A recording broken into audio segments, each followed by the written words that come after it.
You can do this.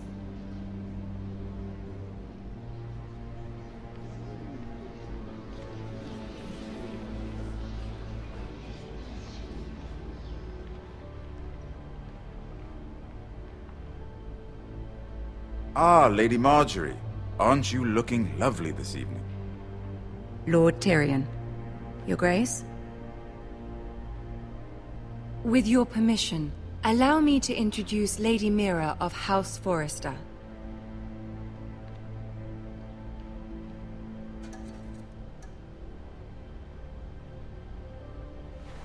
Your Grace.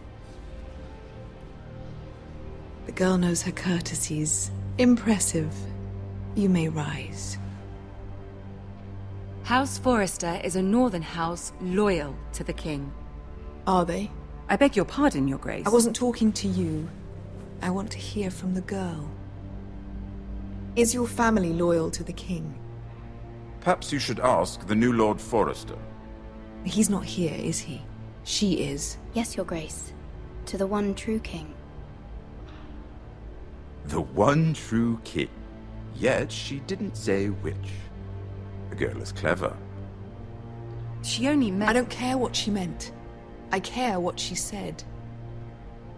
I won't stand for impertinence from a girl of the North. If you would give her the chance to explain... Perhaps she can explain why the Forresters have been loyal bannermen to House Stark for centuries. A house of traitors. They were the Wardens of the North. We all served at the pleasure of the king. Clever girl. Perhaps too clever for her own good. And she would have us believe she didn't know which king she served. Is your house willing to swear fealty to your new liege lord, Roose Bolton? He is the Warden of the North, Your Grace. He is. And I the Queen Regent and Tyrion the Master of Coin. The girl has a remarkable talent for answering questions while in fact saying nothing at all. Old allegiances are not easily abandoned. But now that the war is over, we must look to rebuild and forge new alliances.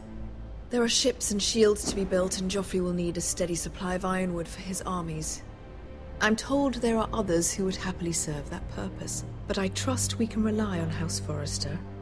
Forster Ironwood does seem rather unique. Yes, Your Grace. It would be a shame to see it fall into the hands of another house. I imagine you'd do almost anything to prevent that from happening, wouldn't you? Ask any Lannister, and they'd do whatever was necessary to save Casterly Rock. It would be unfortunate to see another house lay claim to what's yours. There are limits, Your Grace. Perhaps, but not if your house faces potential ruin. What would you have the girl do, Cersei? It's not as if she fought beside the Starks, wielding a battle axe for the Northern Army. It raises an interesting question, I suppose.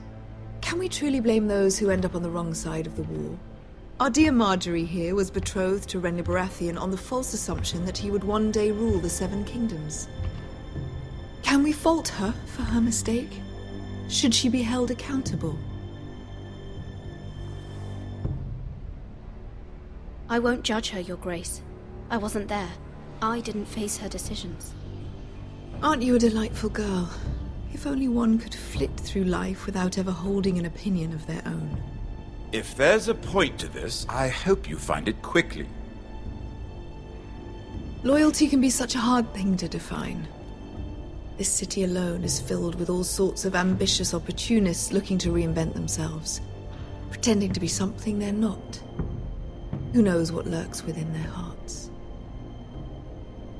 You are a girl from the north, here in service to Lady Marjorie. One can only assume her interests are yours.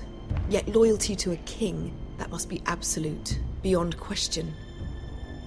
And if your loyalties were to become conflicted between your king and the very person whom you serve, what would you do then?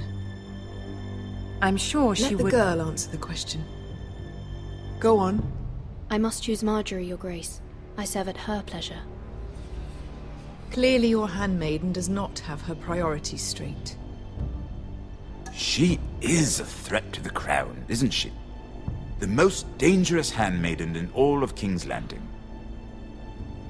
I'm not quite sure what to make of her. Not surprising, I suppose, for a northern girl, but not very encouraging either. I'd like a word with you, if I may. Of course, Your Grace.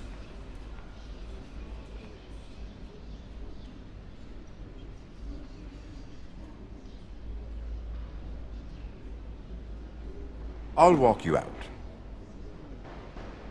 This may come as a surprise, but I met your father once, at the tourney at Lannisport. Even then he didn't trust Roose Bolton. We only spoke briefly, but your father struck me as an honorable man. You have my condolences for his loss. These would be trying times for your family, even under the best of circumstances. Thank you, Lord Tyrion. That's very kind of you to say. You were brave to declare your loyalty to Lady Margaery. No doubt she was pleased, but Cersei, she will not soon forget what you said. It was quite the first impression. I, of course, found it all highly entertaining. I wasn't trying to please her. I think that was clear to everyone. My sister and I have our differences. She takes great pleasure in her little charades. I take mine in thwarting them. We must find our amusements where we can. She threatened to give your ironwood to another house. It is the Master of Coin who decides such matters. The Crown needs boats.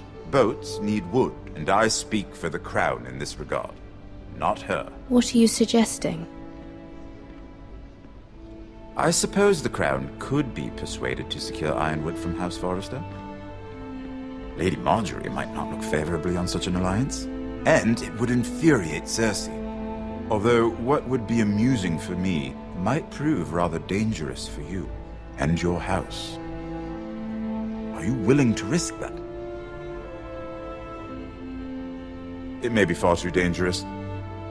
In fact, forget I even suggested such a thing. I'm sorry, Lord Tyrion, but it's a risk I cannot afford. I admire your discretion. Now, if you'll excuse me, I promised Sansa I would join her for dinner tonight. 3 beautiful bottles of Dornish wine await my arrival. The mere thought of them makes me thirsty already. I hope we meet again. Nothing would make Cersei happier. Until then, be careful. This is not the North. King's Landing can be a nest of vipers to the uninitiated.